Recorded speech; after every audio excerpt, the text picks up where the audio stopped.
আসসালামু আলাইকুম, welcome to my channel. আজকে আমি বানাচ্ছি আমাদের ভাইরাল একটি রেসিপি, সাবুদানার কাচের পায়েস। এটা কিন্তু খেতে খুবই মজাদার হয়েছে, এই কারণেই হয়তো এটা এখন সব থেকে বেশি ভাইরাল। চলুন দেখি তাহলে এবার এটা কিভাবে আমি বানাচ্ছি। আশা করি আপনারা সবাই আমার সাথেই থাকবেন। প্রথমে আমি এখানে নিলাম 2 চামচ সাবুদানা। আমার বড় চামচে 2 চামচ সাবুদানা নিয়ে নিছি। আচ্ছা, আমি কিন্তু বরিশালের মেয়ে, তো আমার কথায় সবসময় বরিশালের একটা টান থাকে। আমি বরিশালের কথা বলতে বেশি পছন্দ করি, বেশি শুদ্ধ ভাষা আসলে আমার আসে না।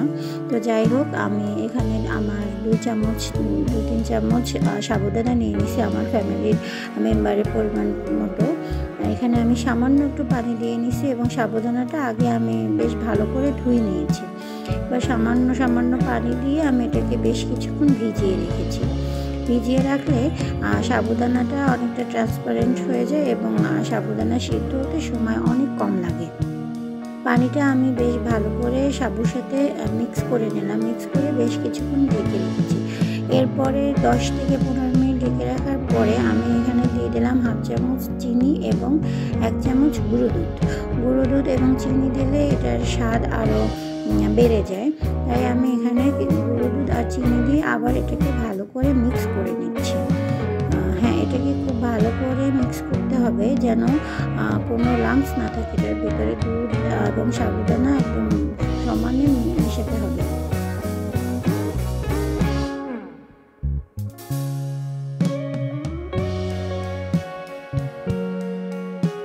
মেশানোর পরে এবার দেখেন আমরা এখানে কি করতেছি, আমার হাতে একটু ঘি মেখে নিয়েছি। ঘি মেখে নিয়ে এখানে আমি গোল্লা বানাচ্ছি। আমি আমার সাইজ মতো গোল্লা বানাচ্ছি। আপনারা চাইলে ছোটো করতে পারেন, বড় করতে পারেন।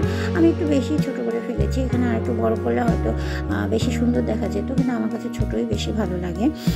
তো ছোটো আমি আমার মতো করে কিছু গোল্লা বানাচ্ছি। এই যে দেখেন, বেশ কিছু গোল্লা বানাচ্ছি এবং একটু পরপর হাতে একটু ঘি মেখে নিচ্ছি, ঘিয়ের ফ্লেভারটাও থাকে।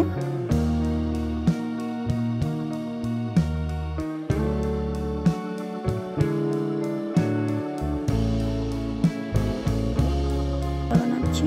এরপরে একটু লাউ নিয়ে নিলাম। লাউটাকে আমি ভালো করে গ্রেট করে নিয়েছি ছোট অংশ থেকে। লাউটা দিলে কী হবে, সাবুদানার যে আমি শিরাটা করবো ওটা বেশ ঘন হয় এবং খেতে বেশ ভালোই লাগছে। তো লাউটাকে আমি একটু বেশ ভালো করে গ্রেট করে নিচ্ছি।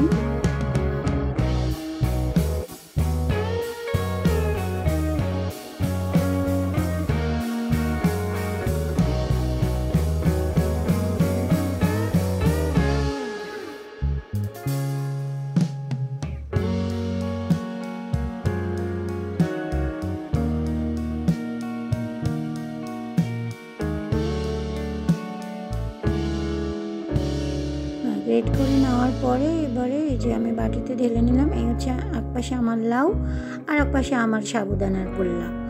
তো সাবুদানাগুলো আমি একটু চালের গুঁড়ার মধ্যে রেখেছি, কারণ বাটিতে লেগে যেতে পারে।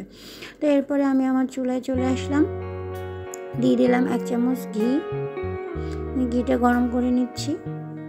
এরপরে ঘিটা যখন গরম হয়ে গেল, এরপর তার মধ্যে আমি 2-3টে এলাচ এবং একটু দারচিনি দিয়ে দিলাম ফ্লেভারের জন্য। আপনারা চাইলে এটা এলাচ দারচিনি গুঁড়াও দেওয়া যেতে পারে, কিন্তু আমার কাছে গুঁড়া ছিল না, তাই আমি আস্ত এলাচ দারচিনি দিয়েছি।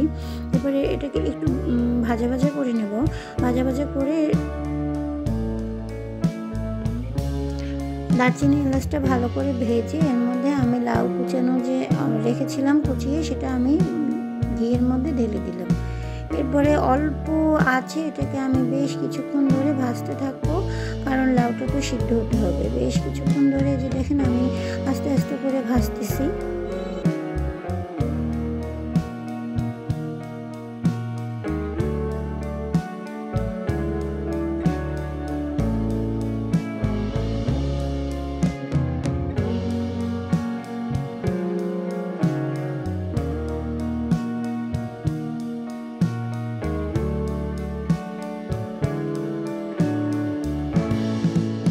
লাউটা অনেকক্ষণ ধরে ভাজতে বেশ সুন্দর একটা স্মেল চলে আসলো। এরপরে আমি এখানে 1/2 লিটার লিকুইড দুধ দিয়ে দিলাম।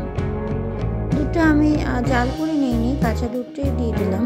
এই প্যাকেটের দুধগুলো তো এমনিতেই পাঁচমিনিট করা থাকে, তাই আমি কাঁচা দুধটাই দিয়ে দিলাম লাউয়ের মধ্যে।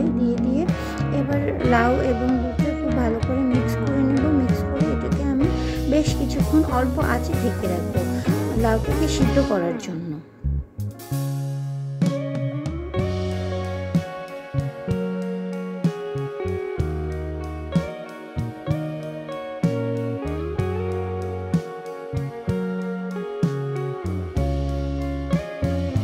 কিছুক্ষণ পরে ঢাকনা তুলে আমি এখানে আবার একটু গুঁড়ো দুধ মিশিয়ে দিলাম। গুঁড়ো দুধ দিলে যে কোনো মিষ্টি জিনিস বা পায়েসের স্বাদটা দ্বিগুণ বেড়ে যায়। তো গুঁড়ো দুধটা আমি খুব ভালো করে মিক্স করে নিচ্ছি। এরপরে আমি দুধটা ঢেকে দিয়েছিলাম। ঢেকে দেওয়ার পরে দুধটা যখন আমাদের বরিশালের ভাষায় বলে উতলি আসে বা বলক আসে, তখন আমি আমার সাবুদানার লাড্ডুগুলো দুধের মধ্যে খুব সুন্দর করে ছেড়ে দিলাম। একটা একটা করে আস্তে আস্তে করে আমি সাবুদানার লাড্ডুগুলো ছেড়ে দিচ্ছি।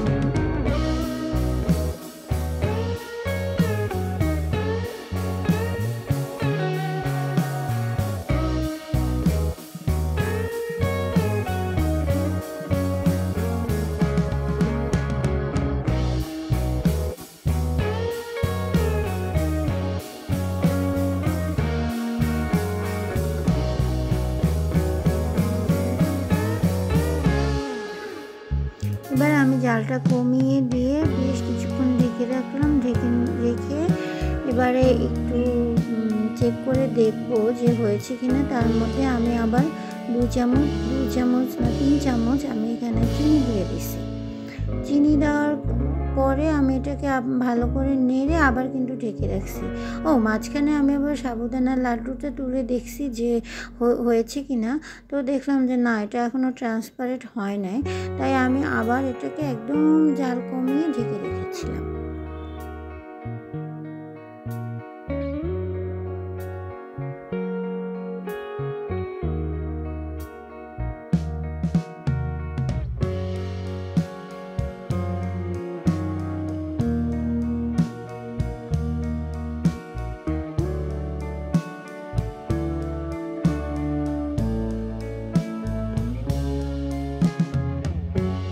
অলমোস্ট আমার পায়েসটা রেডি প্রায়। যে দেখুন বেশ ভালো ঘন হয়ে গেছে, যে অনেকটাই ট্রান্সপারেন্ট হয়ে গেছে, কিন্তু ভেতরে কিন্তু এখনও দানা দানা আছে। এবং এই কারণে আরও বেশ কিছুক্ষণ আমি এটাকে জাল করে নিয়েছি এবং সাবুদানার যে শিরাটা পায়েসের শিরাটা ঝোল রেখেছি। এখানে আমি 1 চামচ চিনি গুঁড়া চালের গুঁড়ো দিয়ে দিয়েছি, কারণ একটু সুন্দর ফ্লেভার আসার জন্য, এবং এটা দেওয়ার কারণে কিন্তু পায়েসটা আরও বেশি মজা হয়েছে।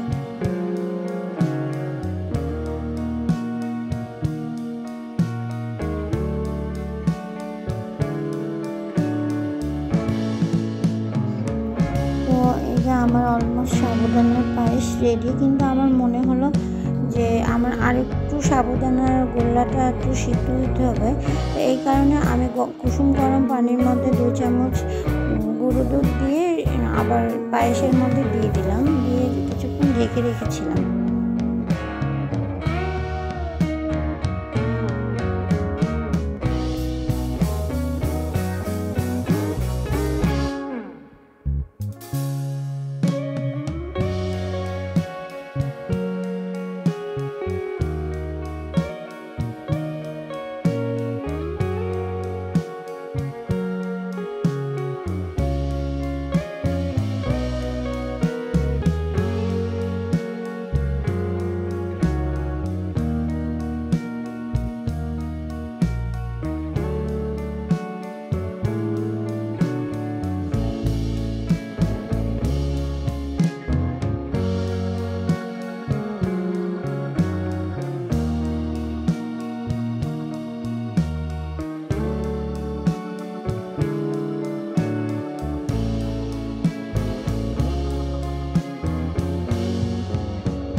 ব্যাস, অবশেষে হয়ে গেল আমার সাবুদানার সুস্বাদু পায়েস।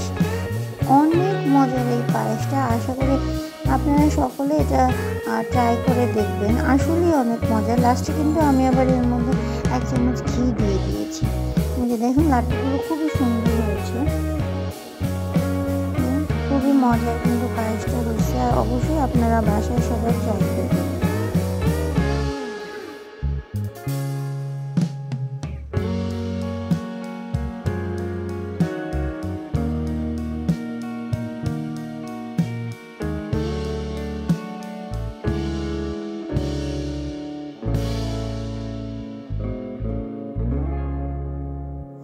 এটাকে সার্ভ করার জন্য আমি কিছু বাদাম কুচি দিয়ে দিলাম।